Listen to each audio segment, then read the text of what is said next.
Voluntary actions from industry to tackle online harms have not been applied consistently or gone far enough. Free Talk Live. We touched on this a couple of weeks ago. After it had happened in Australia, there was some talk that something similar was going to happen in the UK, and they are working on that as we speak in the UK. Right.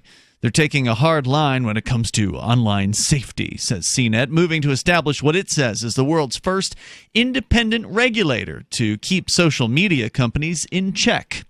Now, is this the porn filter too? Because that's also happening in the UK. That's gone into effect, I think, here the other day. I don't know. This is a new internet safety czar, and who knows what level of power this so-called czar will be granted to decide these things. But there's also that porn pass thing, the age verification thing in the UK. That happened this week. That's why I'm wondering if this is related. I thought they were enabling it in the summertime. It's actually started now? I read some sort of story that that was my understanding. That might be worth a double check, because I thought I saw a headline saying it would start. I have the story in my Freedom Decrypted links or notes or whatever, so I could pull it up if you want. Yeah, please do. The new measures designed to make the internet a safer place. Who could be against safety? I mean, everybody loves safety. Think of the children. That's exactly what this is about. You guys are okay with that? You guys like safety? Especially how dangerous the internet's been before. I mean, I remember I get hurt all the time logging on. I know. I've stubbed my pinky on my mouseless one time, and connecting the dial-up, that hurt my ears really bad. Well, they say most accidents happen in the home. According to the story here, companies that fail to live up to the requirements will face huge fines, and senior directors who are proven to be negligent will be held personally liable. They may also find access to their websites blocked. The new measures were announced jointly by the Home Office and Department of Culture, Media, and Sport. That's apparently a thing over there. It sounds like the porn story. The introduction of the regulator is the central recommendation of a highly anticipated government online white paper titled Online Harms, published recently in the UK. The regulator will be tasked with ensuring social media companies tackle a range of online problems, including incitement of violence and the spread of violent content, encouragement of self-harm or suicide, the spread of disinformation and fake news, cyberbullying, children's access to inappropriate material, and child exploitation and abuse content. They've already got that. They've had it since the 90s. What do you mean they've got it? And the violence. They had that since the 90s. They implemented censorship filters in the 1990s. In the UK. In the UK, on the basis of child porn. Well, it wasn't good enough, Chris. They clearly need more censors, more censorship. They need these big companies to be more obedient and follow along with what the government tells them. Well, I mean, this is exactly why I was against the filters, and it wasn't just the UK. It was a bunch of countries. It's not the United States. The United States didn't do it, but a bunch of countries did it, and I don't recall exactly which ones. But there was a lot of pressure on it, and I'm like, this is exactly what leads to more serious censorship, and it undermines democracy and everything else. And it may not happen today. It may be 10 years from now, maybe 15, maybe even 20 years from now. But it always ends up going in that direction. So. And also on the lines of a child via children accessing things, it's not like most regulations, it's not going to work because a lot of, I wouldn't say the majority, but a lot of the quote mentally harmful things children access, a lot of it's on YouTube because there's these playlists and YouTube's weird algorithm, and YouTube, since it's part of Google, isn't going to be affected as I mean, it gets its own protections and stuff, so it's not. And it's already allowed, so it's not going to do anything. It's just obviously. You know what else I was reading here recently? Somewhere, I don't remember where it was though. So I've heard that child porn is actually now being mostly produced by children, and it's because of sexting and similar. So so apparently most of the child porn that's modern child porn that's being produced is not even being done by adults. It's being done by the children themselves. Are you talking about self-shot photos? Sexting, yeah. Sexting? It's where the person will take a picture of themselves and send that? Yeah. And it's not that I'm defending it, but it's so tragic that if when children get charged with it, because they don't teach you in schools about child pornography laws or what it is, right? No, they only teach you once you get arrested. Exactly, and ignorance of a law isn't an excuse, and so it's like these people, they have I wouldn't say good intentions, but they don't. Yeah, it's unfortunate. Yeah, that law, the whole sex offender list backfired too, because the sex offender law, because now we have 2/3 of the people on the list are not violent individuals who are like committing rapes and things like that. It's Public urination. It's things public like that. urination. It's children themselves who maybe took pictures of themselves to send to their partner. It's true. And those are the people who end up on that list. Most of the people. And once you're on there, your life is pretty much ruined. I mean, because people, you're basically required to tell people and everything. It's like putting, it's like a star, right? In Nazi Germany, it's like putting a label on you that says everyone hate me. Yeah, and people don't know that it was like why you're on that list. They just know, like, if they see child porn, for example, listed somewhere like next to it, they don't know that you were 15 when you took the picture. No, they figure you're a pervert who was forcing children to do things against their will. Right, exactly. It's pretty crazy stuff. And if you want to comment, you're welcome to join us here. Our number is 855-450-FREE. That's 855-450-3733. For too long, these companies have not done enough to protect users, especially children and young people, from harmful content, said UK Prime Minister Theresa May in a statement. She continued, "We have listened to campaigners and parents and are putting a legal duty of care on internet companies to keep people safe." Duty of care. You have an obligation to care, according to this whatever woman. happened to parental responsibility? Don't give your kid, that's whatever. long If gone. that's what if you're concerned, if you're a religious fanatic, that's what was supposed to occur. Now the idea of parenting is just set them down in front of a tablet and let them go, Or put them in a government school and just... where they get a tablet and then they can. I think it's a small percentage of minorities who are religious minorities who are actually pushing for this kind of thing. I don't necessarily know that I've seen, and maybe I'm just not in the right crowd, but it doesn't seem like it's. Do you have to be religious to be overprotective of children? I don't know, but it comes off to me as that way. Yeah, well, I mean, like... That's because they're loud. In the children thing, but I'd say a lot of the online laws and stuff is from like the nannying group of people, the nanny state people for bullying, because that's like the worst thing out there is online cyberbullying. Even though all you have to do is just close your computer. It does seem like the click on same message. group of people to me. But No, again, the nanny. Like I'd say we're separate from the nanny staters. Are they? Because the nanny staters, a bunch of cat ladies, a bunch of disgruntled ex-hippies, a bunch of real gross, disgusting people. Well, hold that thought. We can continue. And if you want to weigh in with your thoughts on who is into this controlling the internet thing, is it people on both the left and the right? I suspect it is. We go to Aaron. He's calling us from the UK, where it's already the morning. Well, it's middle of the night, but good morning. Good morning. Hey, you're on the air. Okay, cool. So I just wanted to talk about, how the UK companies are being asked to regulate, access to, videos that are violent or whatever. Yep. Right? Yep. We were covering that in the first hour. Sure, go ahead. So basically, I'm just because obviously I'm in the UK and it's going to affect me. To a certain point, this is kind of like censorship that isn't really, I guess it's just kind of, what do you call it? I'm not sure. Don't know. I mean, it's not really censorship, but a lot of people are going to, consider this to be censorship. Wait, why would it not be censorship? Well, okay. I guess what I meant to say it's even the is, government doing it. Yeah, I guess what I meant to say is if it's the if it's the government that's actually doing it, then it's censorship. But yeah, I guess you're right. If the government is forcing the companies to do it, then I suppose by proxy that is that is censorship. Well, Yeah, have you if heard a private entity does it, I can understand the argument it's not censorship, but it's still censorship. It's just not government censorship.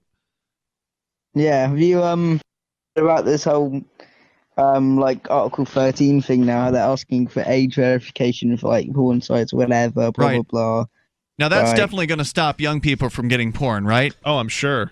Yeah. You don't have a couple it dollars, might. or even like a phone or something where you can install a free VPN service or anything like that, right? Yeah. Or download the Tor browser. I mean, mean- that's not possible if this No, law and goes no into effect. teenagers know how to do Never. those things. No, proxy. You can't search for proxy Yeah, I on mean- Google and come up with a million proxies. That just doesn't exist either. I mean, I have I always have VPNs and stuff, so... I know they I already mean, have it the doesn't really VPNs over there affect- because they can't access It the doesn't pirate affect sites. 13, otherwise. by the way. This guy, he's 13 years old. Are He you told us really? how old he was. You're so- 13? Yeah. That's Yeah. awesome. Yeah. But, I'm just, He's ready to go, man. He's got his VPN loaded up as soon as the porn block goes into play. Yeah, it's like they don't even have to pass this law, and he's already got a means around it. Man, I remember when I was 13, I think I was like downloading porn from bulletin board systems back in the day. Like, I want to know who wasn't. One line at a time. Boards. Yeah, you don't even know what that is. It's way before your time, Aaron. It's used to dial up. They used to have modems that made really loud noises. Dial up. I don't remember that. There you go. Hey, thanks. Anything else you want to share? That last guy was, I guess, interesting, and I'm probably going to send him a glitter bomb or something. So yeah. Thanks for the call tonight. Appreciate it. Well, that would count as getting something, right? It would. A glitter bomb. Chris, you had brought in a story about a crackdown in Austria on websites requiring them to collect identification from their users. Yeah. Of course, we already know that many sites are doing that anyway, such as Facebook. If they suspect that you aren't who you say you are, they've hit people up demanding identification from them. We also shared some from a story from CNET.com about the UK government's new Internet Safety Czar. They now have the Home Office and Department of Culture, Media and Sport have new measures that will be tasking social media companies with tackling a range of online problems, including incitement of violence and the spread of violent, including terrorist content, encouragement of self-harm or suicide, the spread of disinformation and fake news, cyberbullying, children's access to inappropriate material, and child exploitation and abuse content. And despite the UK ban on, or the, not ban, but the UK regulation demanding that people have to get some sort of age verification in order to go to a porn site, we had a teenager call in just a few minutes ago. Yeah, like not even an older teenager, a young teenager, well, barely a 13-year-old. barely even a teenager, just like beginning. Who indicated that he's well versed in VPN access, and this is previous to the whole porn law going to effect. Correct. He's already using it because they already block pirated content in the UK.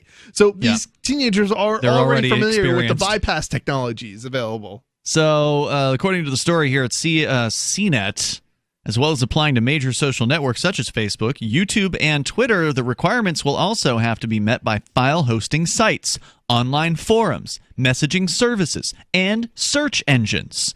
So this is just a straight-up across-the-board regulation for the internet. This isn't just social media. This is the UK This is the UK. Oh, wow. I didn't realize it extended to like file sharing sites. Apparently it does. That is insane. Yeah. Because I thought it was only if it was like two-thirds of the content was porn. No. We're not talking about porn sites here. This isn't the... we're not talking about the age restrictions on porn sites. We're talking about so this is crackdown. A different set of laws. This is a crackdown on online harms. There's a white paper that the government wrote called Online Harms. So this hasn't passed yet. It says here they're moving to establish this. So I don't know. Okay, so that means it hasn't passed. Probably. I don't know. So that's okay. So that's interesting. So it's not clear. So this is additional on top of the porn laws. Then sounds like the UK government is trying to decide whether to appoint an existing regulator to the job or to create a brand new regulator position purely for this purpose. So it's like something they're moving towards, but they haven't quite figured out in which direction they want to go. Yeah. Initially, the position will be funded by the tech industry, which means by raising prices because they're paying taxes, so costs are going to go up. Advertising prices are going to go up in order to pay for this compliance. Initially, the position will be funded by the tech industry, and the government is debating a levy for social media companies.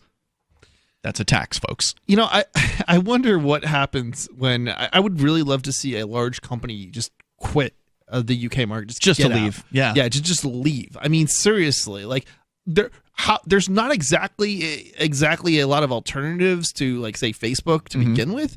And while you may not need Facebook, I am sure that the public in the UK is not going to handle having Facebook taken from them, right? Like, if you want to get the population to stand up and rise up, all you got to probably do is just block UK users, and this law won't even pass, I bet. You think? I suspect. I don't know. But they have to do people it. Do love these Facebook. Companies have to, they have to have their, They don't have the cojones. They don't have the huevos for that. They don't, but they should.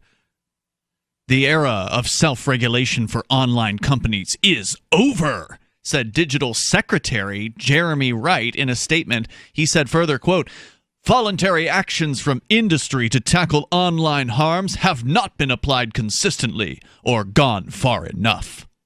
Unquote. The measures announced by the UK Monday are part of a larger global move toward greater regulation for big tech.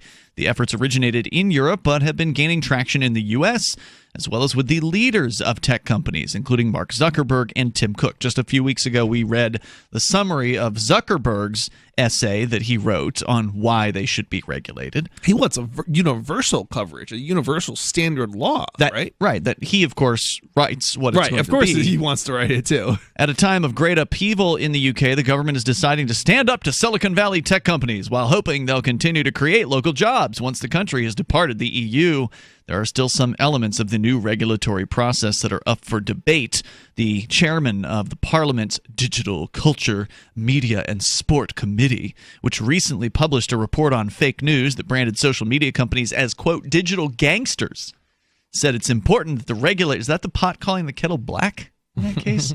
Well, they're literal gangsters, right. So it's there's a slight difference. Well, he's the chairman of the Digital Committee. Said it's important that the regulator has the power to launch investigations when necessary. He said, quote, the regulator cannot rely on self-reporting by the companies. In a case like that of the Christchurch terror attack, for example, a regulator should have the power to investigate how content of that atrocity was shared and why more was not done to stop it sooner. You know, they were bragging about deleting like 1 million plus of these videos from the Facebook platform. What more could they have done? There isn't anything they could have done because the reality is that a time in which they had to react was not sufficient. By the time they were, even despite the fact that they had tons and tons of people reporting, actually, I don't even know if they did have tons of people reporting it.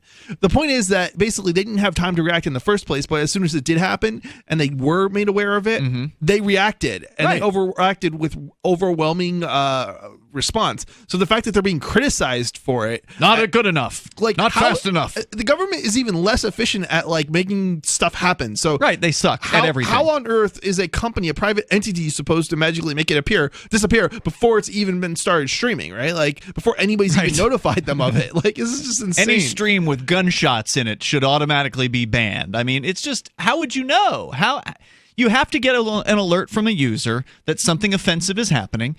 Then some administrator needs to take an action against that thing. They then can ingest the hash of the video.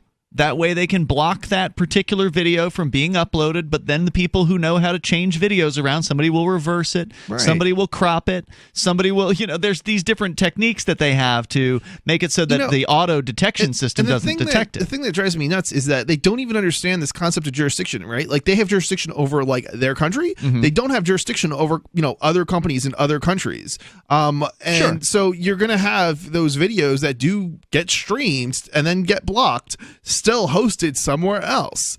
I mean, are you going to block the rest of the internet because some of those other sites don't have? Well, I mean, that's what they're suggesting. Well, no, they can't block as much as they would want to. Yeah. They can't block the rest of the internet without completely getting rid of the internet and having some sort of intranet within the UK that only certain, like North Korea, right? Like you can't access sites outside of their little bevy of state-run sites. And even North Korea has been ineffective as far as blocking content because it gets sent in on like DVDs and flash drives now, smuggled in somebody's.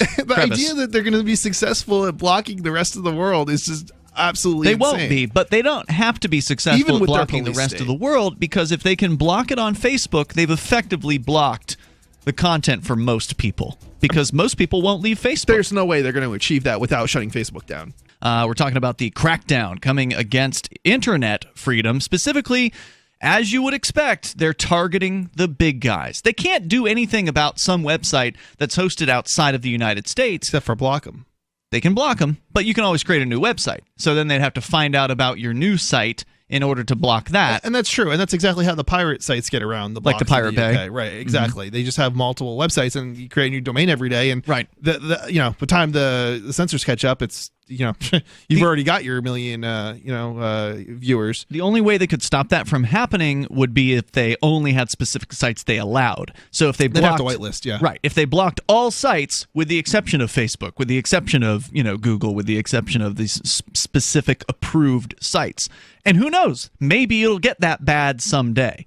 but it's not there yet. Yeah, I mean, if they did go to a whitelist, though, they really would ultimately end up in a situation where, I mean, I don't even think a whitelist could work, just because it's like you'd be blocking most of the web base. It wouldn't be an internet anymore. Yeah, it wouldn't be the internet. It would be. I don't even consider them to have internet access in the UK. Really? Personally, just because it's so restricted. Well, as soon as you start blocking sites, you're not really, or blocking ports even. I don't think you can't. I think that's fraudulent to call it call it internet access, because what the internet is it's not an intranet. An intranet, you might have access to certain websites, but that's still an intranet. If you have access to every website Intra on meaning that within. internet, right? Exactly. Intra meaning within. Exactly. Then it's the internet. So blocking any ports or any websites, it's not really the internet. So even if your school has a firewall and you can't receive packets basically you can send information out and you can get stuff from websites, but you can't actually host a server. That's not really internet either. Yeah, totally agree. Let me go on here with just a little bit more of these bureaucrats saying the companies aren't doing enough. They need to do more. They need to do more faster. Venyas Ali, the head of the Policy for Industry body Tech UK, welcomed the publication of the white paper, but said in a statement that some elements of the government's approach remained too vague, and that the government will need to be clear about exactly what it wants the regulator to achieve. The, quote, duty of care that the government believes social media's companies have toward users is not clearly defined and open to broad interpretation, she said. The Internet Association, which represents a long list of the world's biggest tech companies, said it's important that any proposals are practical for platforms to implement regardless of their size. Look, we want to be regulated, please, but just let it be practical. Let us be able to handle this the way that we think we should. Don't tell us what to do. Well, they're going to tell you what to do, and you're either going to do it or you should leave. And I think you've got the right idea, Chris. These companies ought to pack up shop and say goodbye to the United Kingdom, close any offices that they have there, fire any employees that they have there. They need to react now and not wait. Right. Because if they don't react now, other countries will get the same idea and they will do the same thing, and we will be in a worse position tomorrow. This is a spokesperson for Twitter saying the company is committed to prioritizing the safety of users, pointing to more than 70 changes the platform made last year. She said, quote, "We will continue to engage in the discussion between industry and the UK government, as well as work to strike an appropriate balance between keeping users safe and preserving the Internet's open, free nature." No, that's exactly the opposite of what you're doing. This is why I'm not on Twitter, and I don't like, and I've never been on Twitter. And when we set up Freedom Decrypted, my Freedom Decrypted show, a tech show at freedomdecrypted.com, a tech show, we went with Mastodon over Twitter. Yeah. Good choice. For this exact reason. That's a no-brainer. You want to be in control of your own speech, not some third-party platform that's going to, give in to government the second that they pass some stupid law. But doesn't this sound familiar to you? They want to strike a balance between keeping users safe and preserving the Internet's open, free nature. I'm sorry, I mutually exclusive. I get to hear or see anybody getting killed because of communications. At least. There's probably somebody who way. committed a murder because they met somebody on the internet at some point. Yeah, but that's not the communications. Wasn't there a Canadian guy who slaughtered somebody? Well, hold on. One lunatic, one ice pick. There's a difference between somebody, reading something and going and killing somebody on the internet, and the communications itself killing somebody, right? You might be able to create communications. Sticks and stones. Right. You might be able to create a device, right, where it accepts communications from the internet, and somebody on the internet presses a button, and then somebody dies from the gun that gets shot because of that communications. But I've never even seen that, right? I mean, give me a break. This is just the most ridiculous thing. It's keeping nobody safe. I think it was in the UK. I heard a story where some kid was trolling some adult on Xbox Live, and then he went and found the kid and killed him right there during the game. He was so mad. No kidding. That's real? Yeah, that's what I heard. Yeah, it was still not the internet killing somebody. It's a person killing. Right. It's a person who did it. Free Talk Live. Listen live 7 to 10 p.m. Eastern or grab the podcast. It's all at freetalklive.com.